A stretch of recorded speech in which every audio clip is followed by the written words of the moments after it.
Joia, gente, que bom a gente estar junto mais uma vez. Confesso para vocês que eu ainda me encontro sob o impacto do culto que a gente teve aqui na semana passada. Quem esteve por aqui pôde presenciar isso. A gente recebeu, entre os dois cultos, da manhã e da noite, quase 400 pessoas. Foi realmente muito significativo. E a palavra que a gente ouviu do pastor Tommy Kiddes foi uma palavra que me acompanhou o restante da semana. Não sei se você lembra, mas ele nos desafiou a sermos os pastores da nossa própria alma, os pastores do nosso próprio coração. Nós fomos desafiados a usar a palavra do Senhor como um instrumento de pastoreio do nosso próprio interior.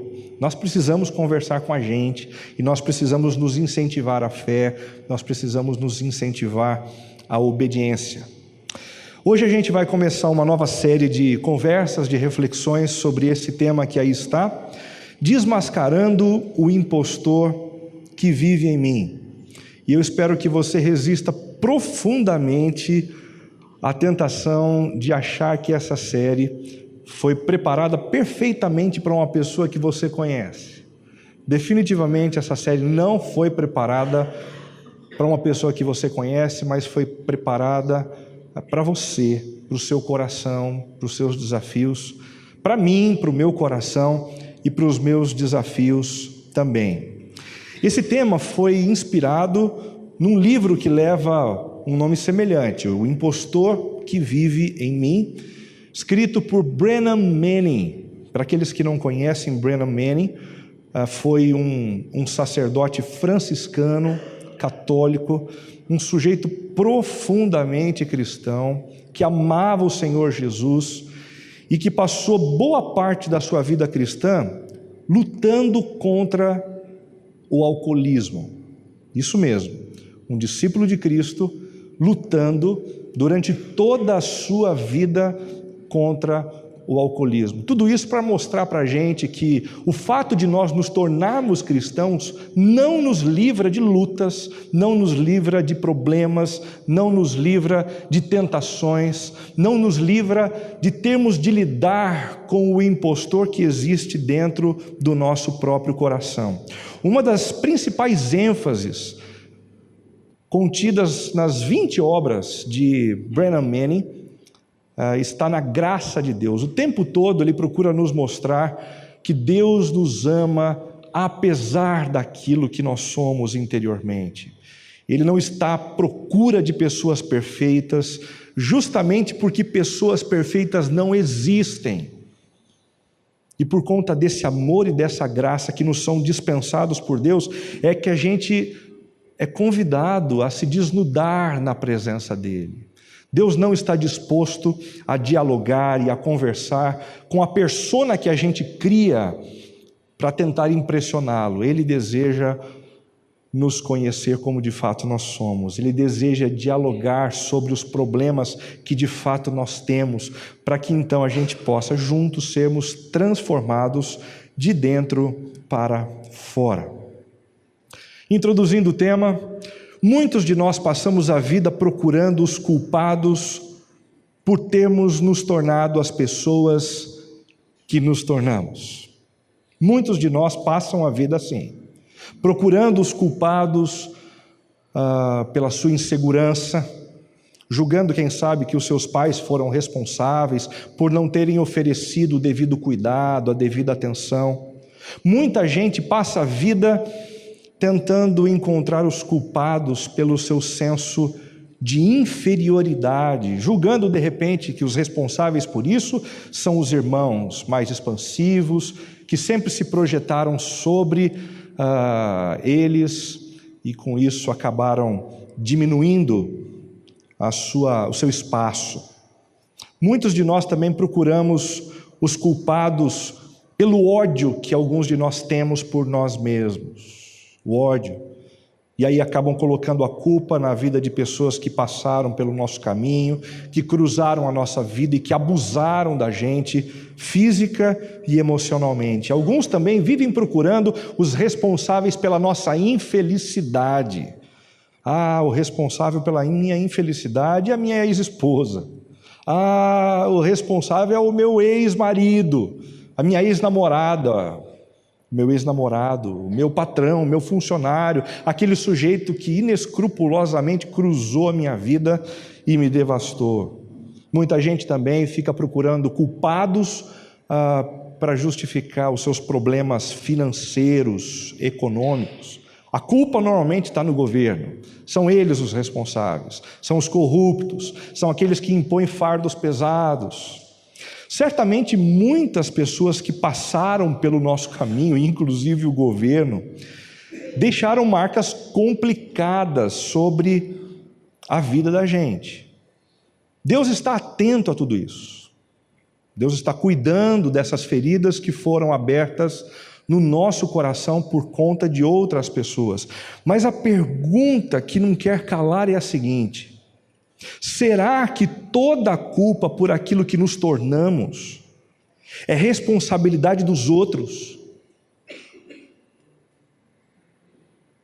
É culpa dos outros, daqueles que estão fora da gente, daqueles que cruzam o nosso caminho e de alguma forma nos fizeram mal? Nessa verdadeira caça às bruxas, nós acabamos nos esquecendo de encarar o maior impostor que possuímos.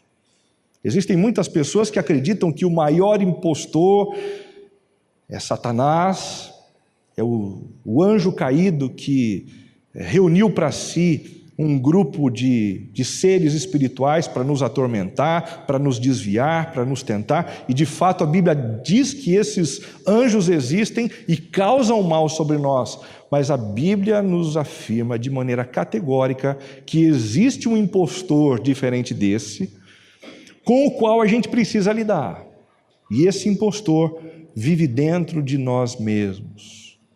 Muito daquilo que nós vivenciamos hoje, a gente precisa reconhecer, é fruto sim das nossas decisões equivocadas, decisões tomadas precipitadamente, sem a devida reflexão, sem a devida atenção aos conselhos de pessoas sábias, amáveis e fiéis a Deus, a quem a gente deveria ter ouvido. Muitos dos nossos problemas hoje em dia também são fruto da nossa teimosia, da nossa tendência de querer os resultados diferentes, fazendo sempre a mesma coisa. Muitos de nós sofremos também como fruto da procrastinação, da tendência de sempre deixar para depois, para resolver algumas questões dentro do casamento, para resolver algumas questões financeiras. Sempre muitos de nós vão jogando com a barriga, tudo lá para frente, e dessa forma a vida vai se amargurando, a vida vai sofrendo. Muita gente também tem sofrido como fruto da sua própria preguiça. Oportunidades vão cruzando a nossa vida e a gente, simplesmente para encontrar um lugar mais tranquilo, a gente vai se estabelecendo em zonas de conforto. E quando a gente vê, a oportunidade passou e a gente não a aproveitou da forma como a gente deveria. A gente também tem feito isso através do nosso perfeccionismo, da tendência de nós tentarmos fazer com que o mundo ao nosso redor funcione exatamente da forma como a gente imagina que ele deva funcionar. Tudo isso está aqui na nossa cabeça. Muita gente também tem sido paralisada por conta do medo.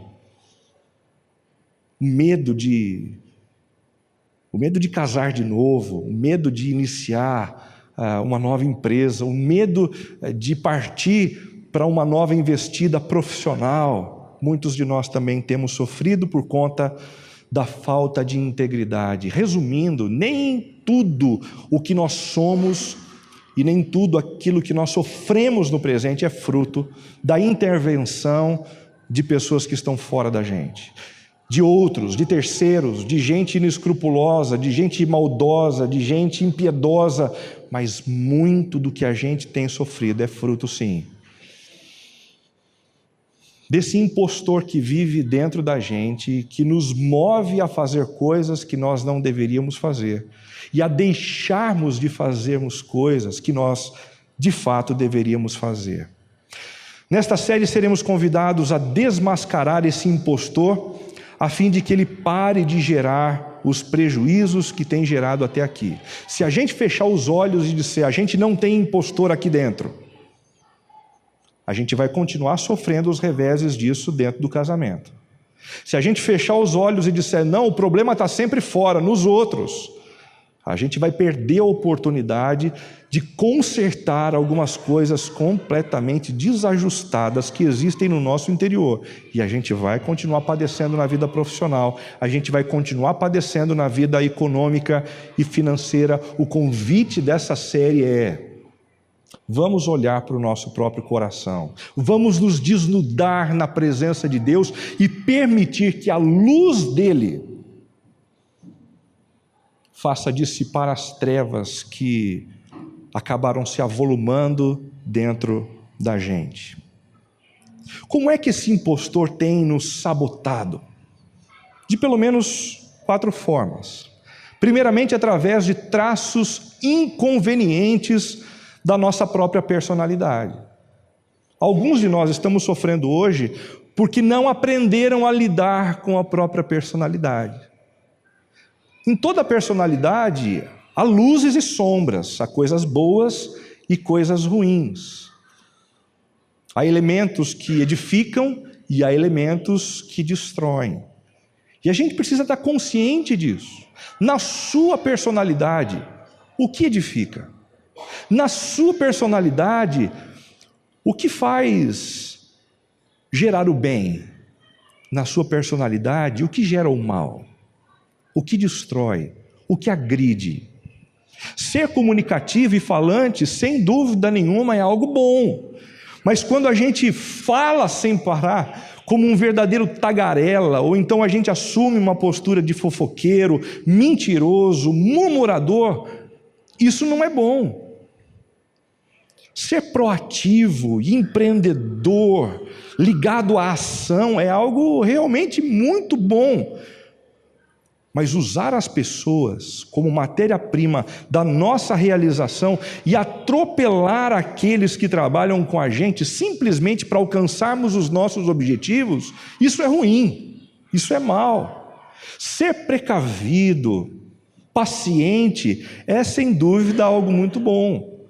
Agora, viver inseguro, indeciso e procrastinando decisões que precisam ser tomadas no presente, não é bom. Esse impostor também tem nos sabotado através de demandas emocionais relacionadas à nossa história. Demandas emocionais relacionadas à nossa história. A insegurança tem arrebentado com a vida de muitos de nós. Pessoas inseguras vivem enciumadas. Pessoas inseguras vivem dizendo para si mesmas: eu não consigo, eu não dou conta, ninguém oferece para mim o valor que eu deveria receber. Esse tipo de impostor grita não apenas no coração de gente comum como nós, mas grita no coração de algumas pessoas famosas também. Não sei quantos de vocês se lembram de Emma Watson, que tem feito inúmeros filmes em Hollywood. Ela disse certa vez que parece que quanto melhor eu me saio como atriz, como profissional, maior é o meu sentimento de inadequação, porque penso que em algum momento alguém vai descobrir que eu sou uma fraude e que eu não mereço nada do que eu conquistei. Não é curioso? Às vezes a gente olha para alguns atores, para algumas atrizes, para alguns executivos, para pessoas que estão bem no mercado de trabalho e a gente os inveja pela posição deles. Mas a gente não se dá conta de que a insegurança pode detonar tanto o nosso coração como o coração dessas pessoas. Eu acho que eu não mereço o que eu consegui. Eu acho que, na verdade, eu funciono como uma fraude. Uma outra atriz que verbalizou isso foi Kate Winslet, que a gente conhece muito bem. Ela disse certa vez: eu acordava de manhã, antes de ir para uma gravação, e pensava: Eu não posso fazer isso. Eu não posso fazer isso.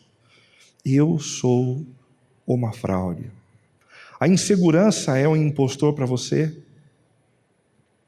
A insegurança tem roubado de você a capacidade de colocar a faca nos dentes e lutar para reconstruir algumas áreas da sua vida? A gente precisa lidar com esse impostor. Porque se a gente fizer de conta que esse impostor não existe, ele vai acabar destruindo a nossa vida. O medo é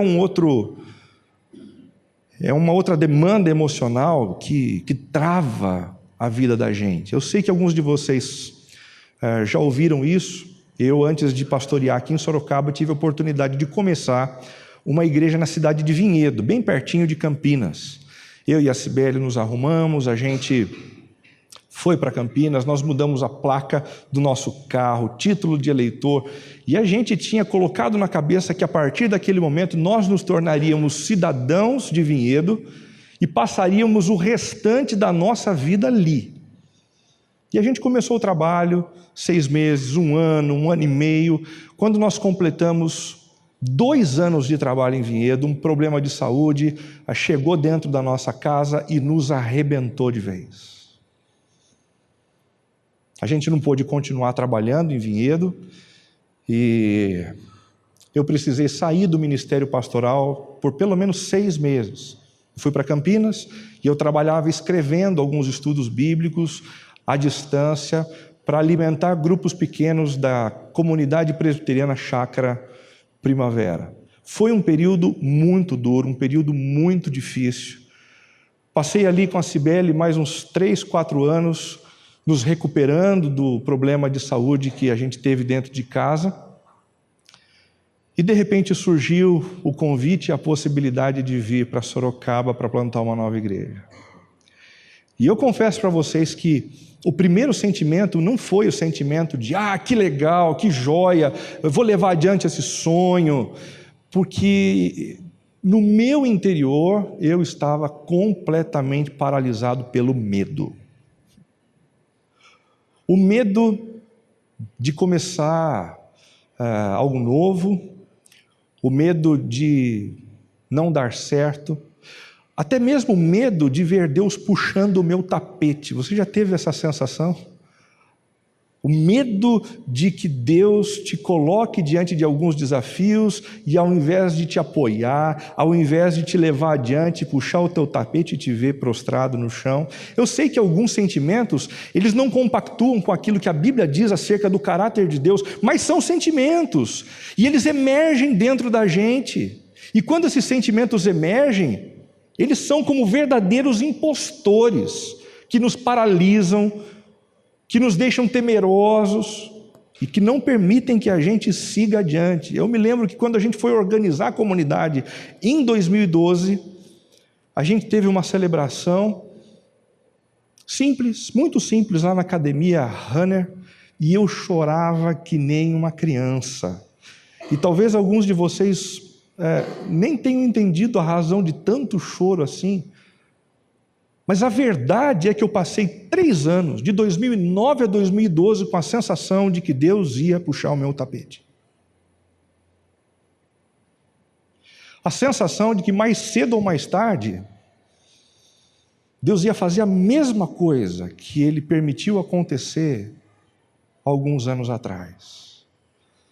Demandas emocionais relacionadas à nossa história funcionam como impostores e tentam consolidar na nossa mente e no nosso coração mentiras que são muito complicadas. Esse impostor também tem nos sabotado através de vícios destrutivos para a nossa saúde e relacionamento. Vícios que a gente procura proteger. Não mexe nessa área, nesse canto aqui não, por favor. Eu lembro de ter conversado há um tempo atrás com um casal de cerca de 40 anos, que estavam tendo muito problema no casamento, e aí eu perguntei, como sempre, mas qual é a razão, qual é o problema? E eu quase caí de costas quando eu descobri que o problema central era o vício do marido em videogame. Dá para acreditar? O vício em videogame. Isso eu vejo nos meus filhos, eu tento lidar com eles dentro de casa, mas ouvir de uma mulher com cerca de 40 anos, eu estou a ponto de me divorciar do meu marido por conta do vício que ele tem em videogame. Isso é assustador. Outros casamentos têm quase ruído por conta do vício em pornografia. Isso tem acontecido não apenas entre os homens, mas entre as mulheres também. E a pornografia é, no mínimo, complicada, no mínimo, porque ela nos faz olhar para o alvo do nosso desejo, ou a mulher, ou o homem, como um verdadeiro objeto. A pornografia desumaniza o outro. Ela faz com que a gente olhe para o outro como um objeto, como uma coisa. E talvez seja por isso que vem crescendo por aí essa coisa de homens partindo para cima das mulheres, tentando abusar das mulheres, e inúmeros casos de abuso vêm sendo levados à mídia, vêm sendo trazidos à tona na mídia em forma de denúncia para que eles sejam punidos. O álcool tem destruído a vida de muita gente, assim como foi um problema na vida do Brennan Manning. Durante quase toda a vida cristã, muitos de nós temos nos arrebentado e arrebentado as nossas famílias com essa história de vivermos à mercê da bebida. Você que frequenta aqui a comunidade, você sabe muito bem que a gente não faz nenhum tipo de apologia contra o uso devido, moderado do álcool, porque a Bíblia não faz. Mas a Bíblia condena tudo quanto é utilizado de maneira desmedida, sem moderação, porque essas coisas nos arrebentam, elas nos destroem. Esse impostor também tem nos sabotado através de racionalizações disfuncionais que não promovem o meu desenvolvimento. Sempre que esse eu começa a ser desmascarado por alguém, por uma esposa, por um marido, por um chefe, quando alguém vem e diz, esse impostor está aí e está causando problema, a gente se arma como um gato escaldado e a gente procura usar de algumas racionalizações para não ser profundamente afetado. Tem gente que faz coisas piores do que eu. Tem gente que é pior nessa área do que eu. São racionalizações para a gente se proteger e para a gente não permitir que ninguém toque nesse impostor que normalmente a gente adora, nesse impostor que normalmente a gente protege de maneira ingênua, tola, porque invariavelmente ele tenta nos destruir. Hoje a gente vai conversar sobre o primeiro impostor que habita dentro da gente. E o primeiro impostor que eu quero trazer à tona aqui hoje é o impostor da impulsividade. A gente vai conversar sobre o eu impulsivo. O que é impulsividade? Impulsividade é o ato de agir motivado pela emoção do momento, sem dedicar a devida reflexão e sem levar em consideração todas as informações disponíveis. Vamos lá o esquartejador por partes.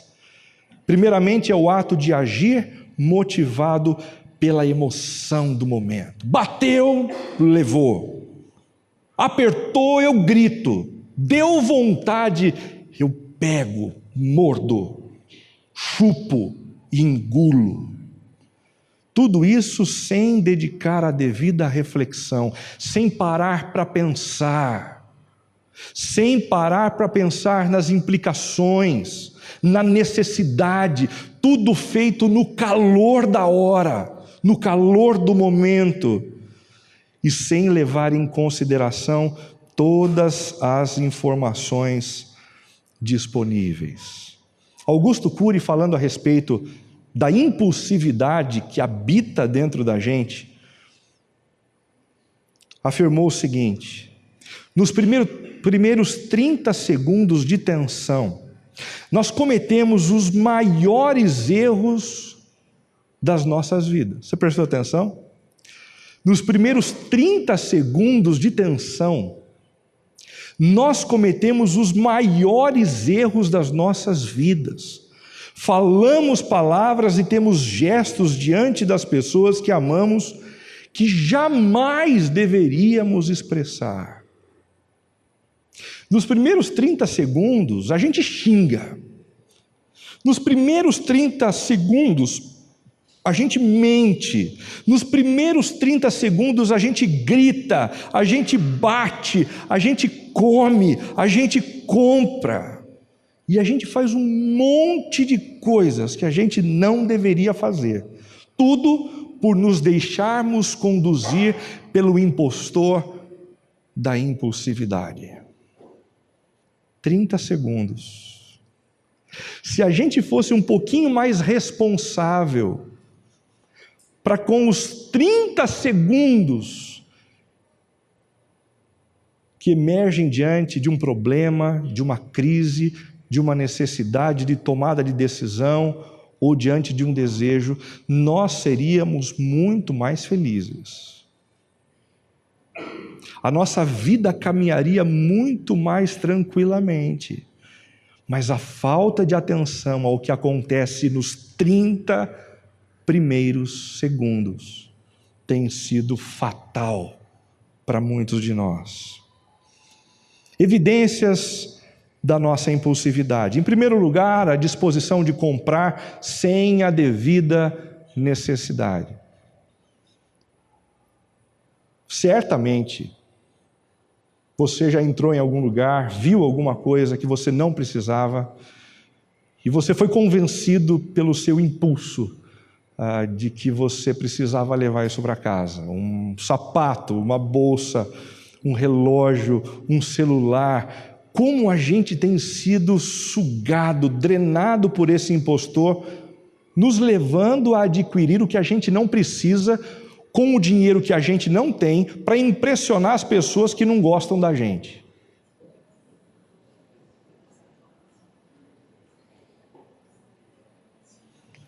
Segunda evidência, a incapacidade de esperar sua vez para falar. A gente hoje em dia está tão disponível, pronto e desejoso em falar, em verbalizar as nossas ideias, os nossos conceitos, os nossos valores, que a gente foi perdendo a capacidade de ouvir quem está por perto. Nessa semana eu tive um jantar, na segunda-feira, na casa de um sujeito em Campinas, um sujeito extremamente fino, extremamente bem educado. E essa disposição de ouvir foi o que mais me chamou a atenção na vida dele. A gente estava em volta da mesa e quando ele começava a falar alguma coisa, a colocar um pensamento, e alguém esboçava o desejo de falar, ele imediatamente se calava e dava espaço para o outro. Aquilo foi tão bonito, tão bonito. É tão incomum a gente ver isso hoje que esse negócio me saltou aos olhos. A capacidade do sujeito de se apequenar para que o outro pudesse se expressar. Em terceiro lugar, a tendência de iniciar relacionamentos precipitadamente. Algumas pessoas aí com medo de ficarem sozinhas, de não encontrarem um bom casamento, vão negociando princípios e partindo para o fight naquilo que aparece pela frente. Uma moça que não é tudo que a gente esperava em termos de princípios e de valores, um rapaz que não tem os princípios e valores que a gente deveria procurar, aquele que vai conviver com a gente, simplesmente pelo medo de ficar sozinho. Muita gente tem trocado a solidão por um mau relacionamento. E essa decisão fruto de impulsividade pode destruir a vida de alguns de vocês. Pode destruir a vida de alguns de nós. Em quarto lugar, o hábito de confiar nos outros, queimando etapas. Engraçado isso, mas apesar da idade, apesar da maturidade, apesar da experiência de vida, às vezes a gente cai no erro de confiar demais em pessoas que não têm uma caminhada longa com a gente. Ah, Renato, eu quero matar o sujeito, eu quero matar aquela mulher, porque eu abri a minha vida, eu coloquei meu coração, e essa pessoa saiu dizendo tudo o que eu contei para os amigos dele, para os amigos dela. O que mais me espanta não é a fofoca feita por essa pessoa, mas é a incapacidade da gente se conter um pouquinho,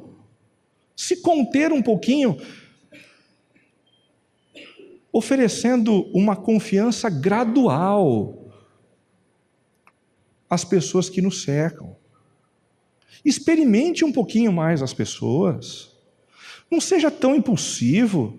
Não saia por aí contando absolutamente tudo a respeito da sua vida. Um dia desse eu parei num salão de cabeleireiro para cortar meu cabelo. Coisa rápida, porque nem tem muito mais.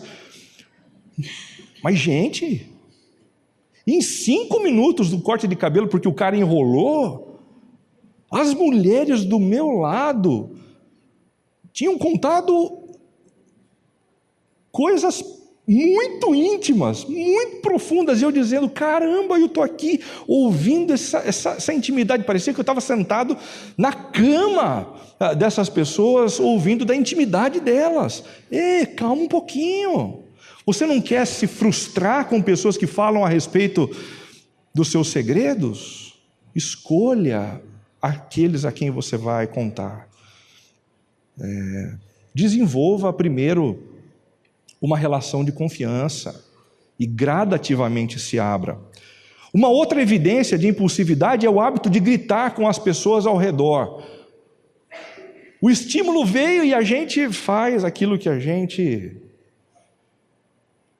acha que vai nos gerar alívio. A gente grita, a gente espana.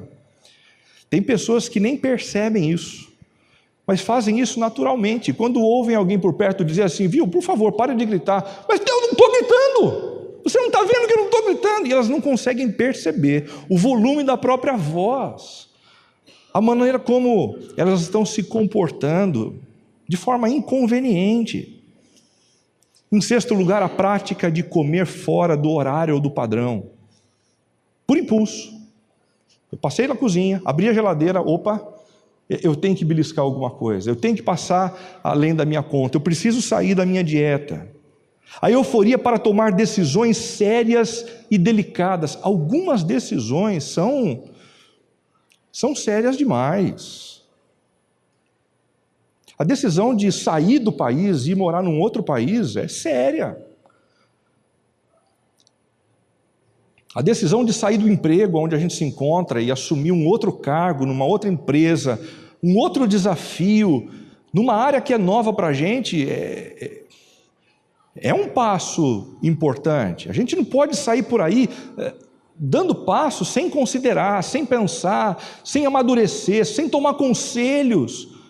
A decisão de divorciar da esposa e do marido não é uma decisão que a gente toma assim, entre um copo de água e outro, entre uma refeição e outra, por conta de uma euforia do coração, por conta de uma entorpecência devido aos problemas que a gente está vivendo do lado de fora.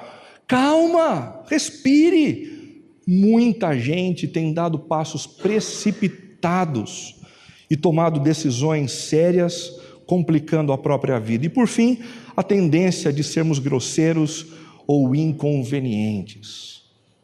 Tudo por conta do calor, tudo por conta dos impulsos, tudo por conta da nossa incapacidade de nos controlarmos a nós mesmos. O texto de Hebreus capítulo 10, de 19 a 21, é o texto bíblico que eu acredito que nos ajuda a lidarmos com esse impostor, a calarmos as vozes desse impostor dentro da gente, para que a gente não padeça o que a gente vem padecendo por conta dele. O autor diz assim: portanto, irmãos, por causa do sangue de Jesus, podemos entrar com toda a confiança no lugar santíssimo por sua morte, Jesus abriu um caminho novo e vivo através da cortina que leva ao lugar santíssimo.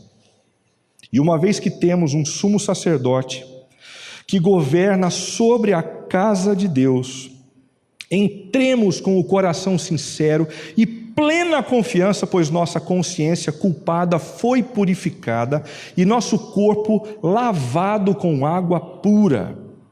Apeguemo-nos firmemente, sem vacilar, à esperança que professamos, porque Deus é fiel para cumprir sua promessa. Pensemos em como motivar uns aos outros na prática do amor e das boas obras.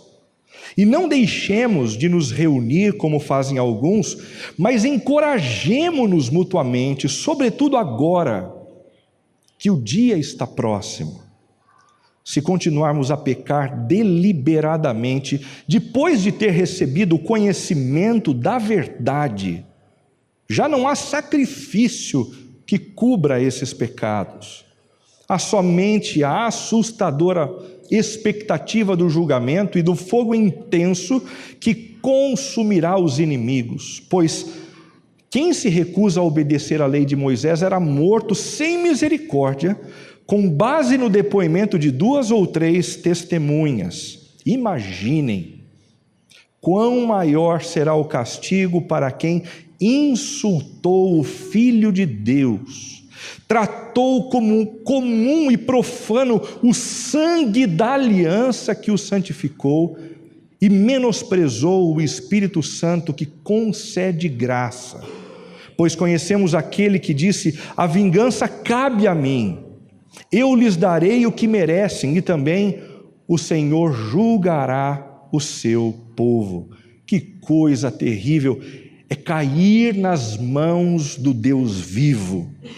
Lembrem-se dos primeiros dias, quando foram iluminados, e de como permaneceram firmes, apesar de muita luta e sofrimento. Houve ocasiões em que foram expostos a insultos e espancamentos. Em outras, ajudaram os que passaram pelas mesmas coisas. Sofreram com os que foram presos e aceitaram com alegria quando lhes foi tirado tudo o que possuíam. Sabiam que lhes esperavam coisas melhores, que durarão para sempre. Portanto, não abram mão de sua firme confiança. Não abram mão. Lembrem-se da grande recompensa que Ele lhes traz. Vocês precisam perseverar a fim de que, depois de terem feito a vontade de Deus, recebam tudo que Ele lhes prometeu. Pois em breve virá aquele que está para vir, não se atrasará. Meu justo viverá pela fé. Se ele se afastar, porém, não me agradarei dele. Mas não somos como aqueles que se afastam para a sua própria destruição. Somos pessoas de fé cuja alma é preservada. Somos pessoas de fé cuja alma é preservada. Segundo esse texto, como nós podemos lidar com a impulsividade? 5 dicas. A primeira delas é a seguinte: aprenda a contar com o Senhor. Desenvolva esse hábito, essa prática de, nas mais variadas áreas da sua vida, nas mais variadas circunstâncias, colocar a sua confiança em Deus. Aprenda a contar com o Senhor. Qual é o problema do ansioso? Qual é o problema do impulsivo? O problema do ansioso e do impulsivo é que o tempo todo ele procura se autoafirmar, porque ele pensa assim: se eu não o fizer, quem vai cuidar da minha estima? O ansioso e o impulsivo sempre pensa assim: eu é que preciso me defender da agressão das outras pessoas, porque se eu não fizer isso, quem vai cuidar de mim? Se eu não lutar por mim, se eu não labutar pela minha alegria, pela minha felicidade, quem vai fazer isso? Então ele assume uma postura reativa, grosseira, que não parte de uma reflexão, de um bom senso, E ele assume um jeito de falar, uma atitude que são altamente danosas para ele e para as pessoas que estão por perto. No anseio de sermos os nossos próprios provedores, nós nos precipitamos, nós dizemos coisas que não deveríamos dizer, nós tomamos decisões que não deveríamos tomar e nós acabamos ferindo pessoas que nós não gostaríamos de ferir. O autor de Hebreus está dizendo assim: se você deseja lidar com a sua impulsividade, lembre-se, você não precisa assumir os cuidados sobre a sua própria vida. Existe alguém que está fazendo isso por você. Aprenda a contar com o Senhor. Mas como é que a gente tem a garantia de que a gente vai poder contar com Deus? Nós que somos pecadores, nós que somos limitados, como nós podemos contar com a bênção, com o suporte e com o auxílio desse Deus? O versículo 19 diz assim: por causa do sangue de Jesus. Por causa do sangue de Jesus, podemos entrar com toda a confiança no lugar santíssimo. Todos aqueles que olharam para a cruz do Calvário e viram o Filho de Deus sendo morto por conta dos seus erros, das suas impulsividades, dos seus pecados, e se renderam ao senhorio de Jesus, recebendo o perdão sobre as suas vidas, passam a desfrutar da possibilidade de contar com esse favor divino. Já não somos nós que cuidamos da nossa vida, é o Senhor quem cuida de nós. Já não somos nós que labutamos pela nossa estima e pela nossa valorização, é o Senhor quem faz isso por nós.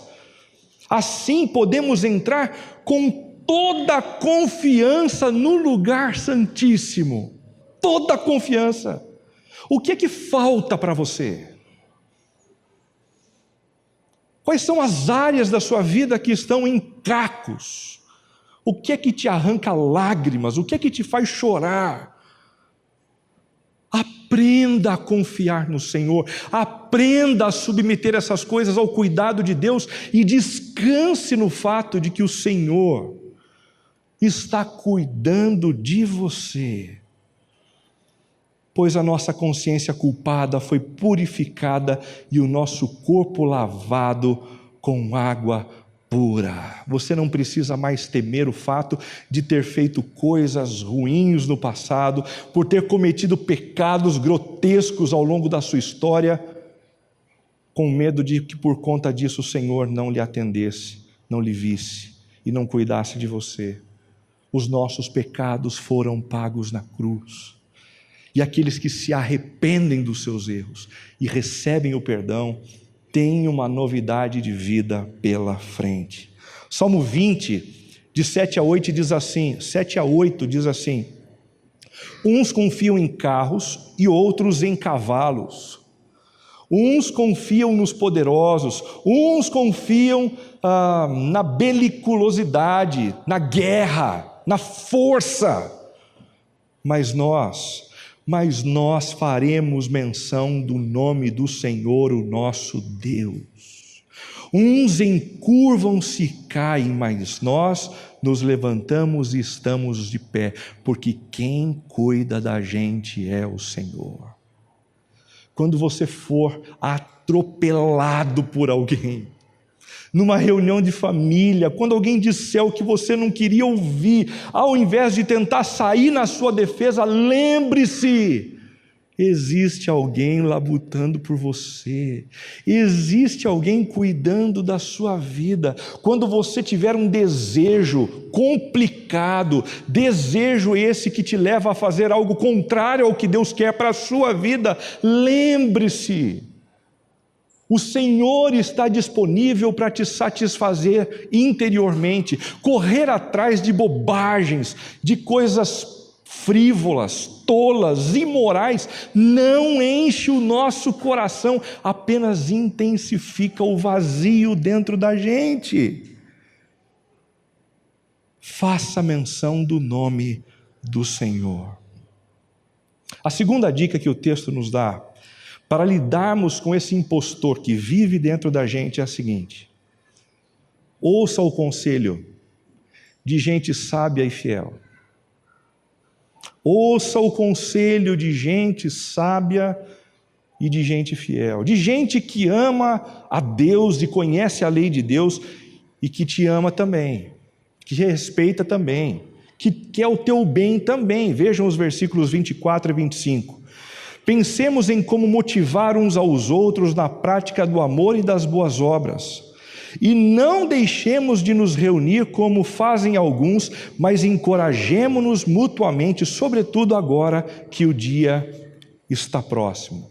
O autor de Hebreus está denunciando aqui uma prática, que é a seguinte: existem pessoas que, quando estão com vontade de meter o pé na jaca, se afastam da comunidade cristã. Fui claro? Eu estou com vontade de meter o pé na jaca.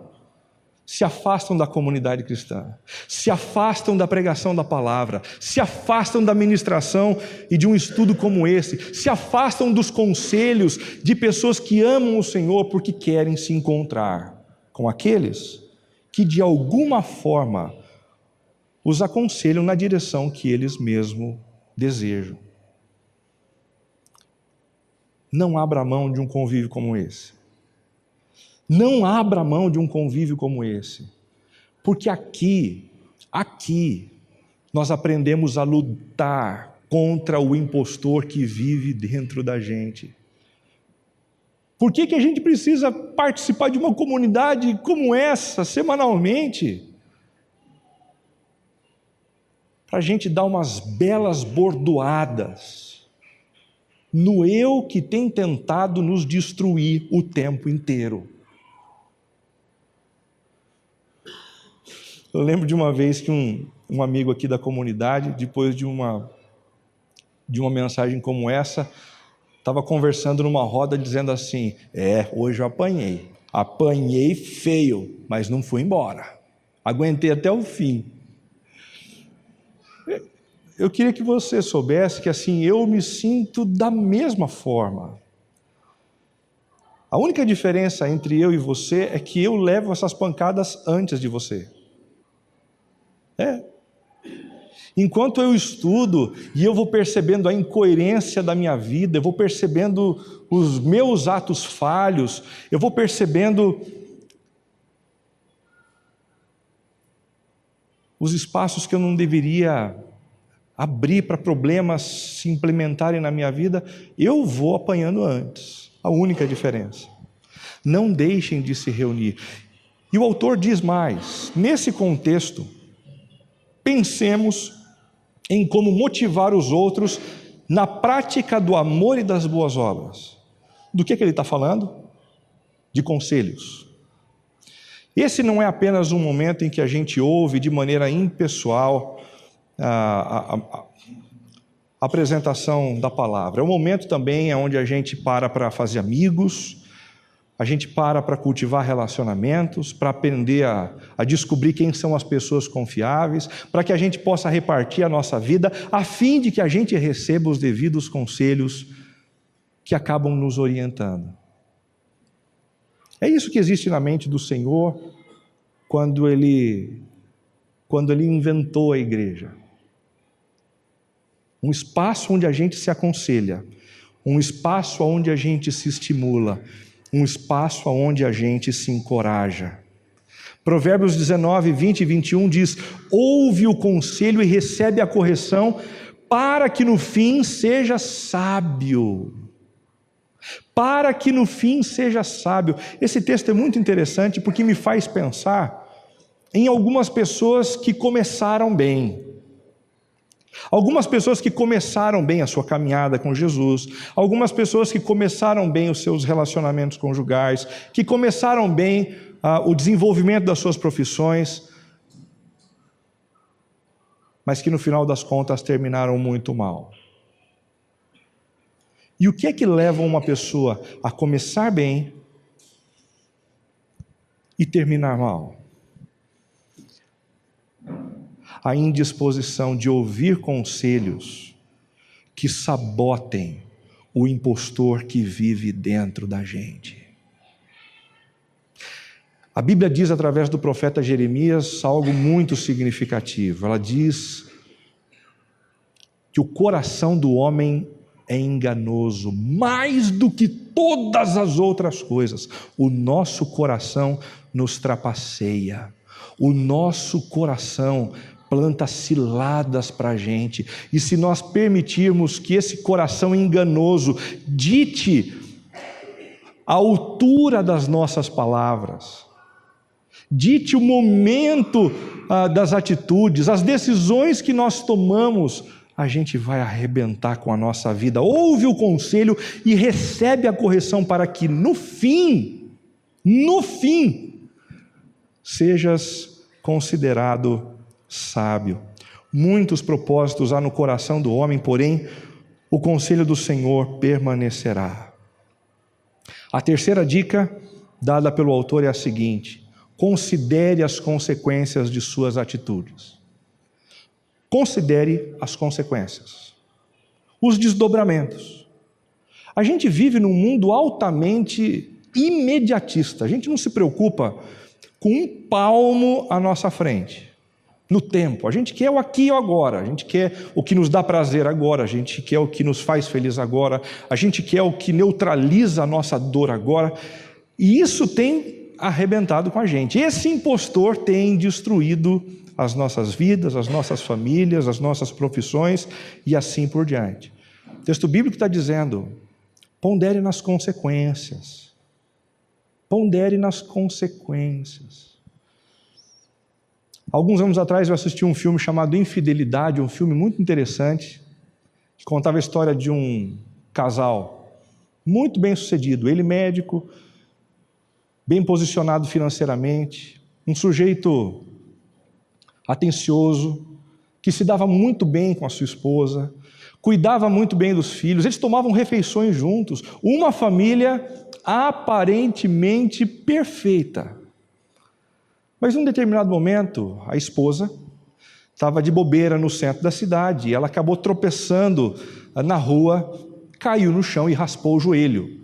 E imediatamente se aproximou dela um sujeito muito caridoso, um francês, alto, forte, bonito, e disse assim: será que eu posso te ajudar? Eu queria falar em francês, mas não vai rolar.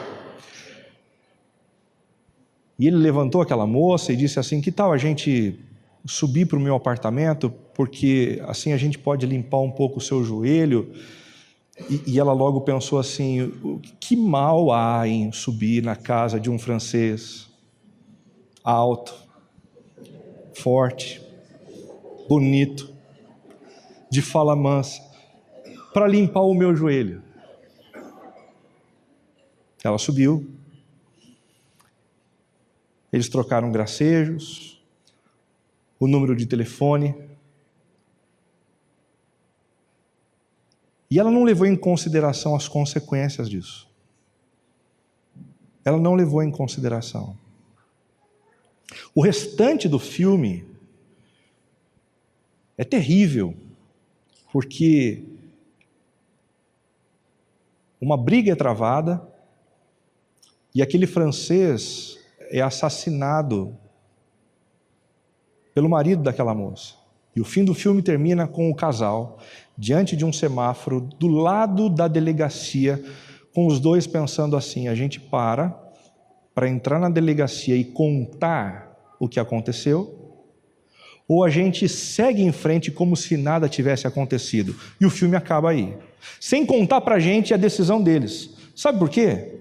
Porque pouco importa. Depois que a bobagem foi feita,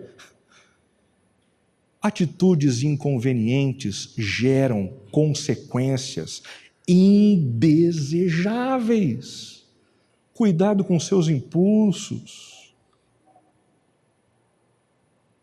Cuidado com esse negócio que cresce dentro de você e que você acha que é bom só porque está dentro de você. Muitas vezes o que está fazendo gritar não é a voz do Senhor, não é a orientação de Deus, não é o apontamento de um caminho que vai te levar a uma felicidade perene, mas é o impostor.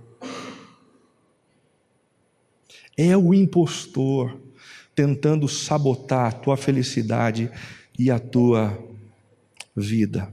Gálatas 6, 7 e 8 diz: não erreis, Deus não se deixa escarnecer, porque tudo o que o homem semear, isso também ceifará. Prestou atenção? Tudo o que o homem semear, isso também ceifará. Isso aqui não é uma expressão que nos leva a perceber Deus como um ser vingativo. Definitivamente, a gente já começou essa mensagem mostrando que Deus sabe da nossa imperfeição e que Ele está disposto a nos receber como nós somos, como nós estamos, para começar então um processo de transformação. A questão aqui são as consequências dos nossos atos. Muito embora Deus nos perdoe mediante os nossos pecados, existem consequências que são inevitáveis. Porque o que semeia na sua carne, porque o que semeia na sua impetuosidade, o que semeia nos 30 primeiros segundos, ceifará corrupção. Mas o que semeia no Espírito do Espírito, ceifará a vida eterna. Quarta dica: abra mão da vingança e do julgamento. Você foi agredido, afrontado, deu vontade de reagir, a palavra de Deus diz: ei, tem alguém cuidando de você. Abra mão disso. É bobagem. Esse negócio não vai te levar a nada. Imaginem quão maior será o castigo para quem insultou o Filho de Deus, tratou como comum e profano o sangue da aliança, pois conhecemos aquele que disse: a vingança cabe a mim. O Senhor julgará o seu povo. Todas as vezes que a gente tenta julgar aqueles que estão por perto, todas as vezes que a gente tenta fazer justiça com as próprias mãos, o que a gente consegue, na melhor das hipóteses, é fazer uma outra injustiça. E na pior das hipóteses, alimentar um ciclo chamado do ciclo da desgraça, aonde um afronta o outro afronta o um, e isso não tem mais fim. 1 Pedro 5, de 6 a 8, nos aconselha numa outra direção. Quando der vontade de revidar, impulsivamente, humilhem-se. Humilhem-se, não debaixo dos outros, mas debaixo da potente mão de Deus, para que a seu tempo Ele vos exalte, lançando sobre Ele toda a vossa ansiedade, porque Ele tem cuidado de vós. Portanto, não sejam impulsivos, sejam sóbrios, vigiem, abram mão da vingança e do julgamento. E por fim, concluindo, a quinta e última dica: espere pela recompensa maior. Espere pela recompensa maior. Certa vez, um estudioso da área de psicologia realizou um teste muito interessante na década de 70. Esse teste consistia no seguinte: ele chamou algumas crianças e ele pegou alguns marshmallows e ele deu um marshmallow para cada criança, colocou essas crianças, cada uma num quarto diferente, sozinhas, sentadas numa cadeira, e ele disse para todas essas crianças: olha, esse marshmallow que eu estou dando para vocês é de vocês, vocês podem fazer com ele o que vocês quiserem, se vocês tiverem vontade de comer, vocês podem comer, mas se vocês aguentarem com um marshmallow na mão por 20 minutos, vocês ganham mais um marshmallow. E o teste foi posto. E algumas crianças, assim que a porta fechou, não teve jeito. Não tiveram dúvida, é meu. O impulso as levou a consumirem aquele marshmallow. Outras crianças esperaram. Isso não é porque elas não gostavam de marshmallow, não é porque elas não queriam um marshmallow. Algumas ficavam olhando para o marshmallow assim, como se o marshmallow conversasse com elas. Sabe como que é? Igual a Cibele, minha esposa, quando olha para chocolate, parece que o chocolate conversa com ela, e ela com o chocolate. Mas algumas crianças simplesmente decidiram aguardar 20 minutos para terem um prazer maior. A pesquisa termina mostrando o seguinte: que aquelas crianças que esperaram o segundo momento eram as crianças mais inteligentes, que melhor iam na escola, que tiravam as melhores notas e que tinham a melhor relação social entre elas. Moral da história: toda impulsividade gera uma recompensa. Quando eu grito, eu me alivio. Quando eu faço o que os meus desejos me levaram a fazer, eu tenho um ganho imediato. Mas aqueles que dizem não à sua impulsividade têm sempre uma recompensa maior. Tem sempre uma recompensa maior. Vocês precisam perseverar, a fim de que depois de terem feito a vontade de Deus, recebam tudo que Ele lhes prometeu. Pois em breve virá aquele que está para vir, não se atrasará, meu justo viverá pela fé. Para que recebam tudo o que lhes prometeu. Não tenham dúvida, nós vamos sair daqui hoje e nós seremos tentados a partir do momento que a gente sair dessa porta, a darmos vazão à impulsividade, porque esse impostor quer destruir as nossas vidas. Mas o que fica para a gente são outros desafios. Aprenda a contar com o Senhor. Não lide com a sua vida como se tudo dependesse de você. Conte com o Senhor. Ouça o conselho de gente sábia e fiel. O que você vai fazer, o que você pretende fazer, é sério, é complicado, tem implicações abrangentes. Procure pessoas que amam a Deus e que amam você. Considere as consequências de suas atitudes. Não pense apenas nos 30 primeiros segundos, nos 30 primeiros centímetros. Tente enxergar as implicações dessas suas atitudes. Abra a mão da vingança e do julgamento, porque isso não promove justiça. E espere 20 minutos para ganhar mais um marshmallow. Só mais 20 minutos. Se a gente esperasse um pouquinho mais para falar, para comprar, para confiar,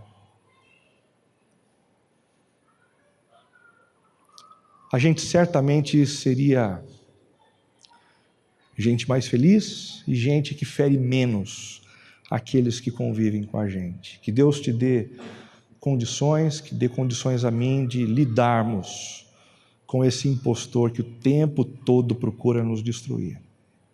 O impostor da impulsividade. Vamos fechar os nossos olhos, vamos orar.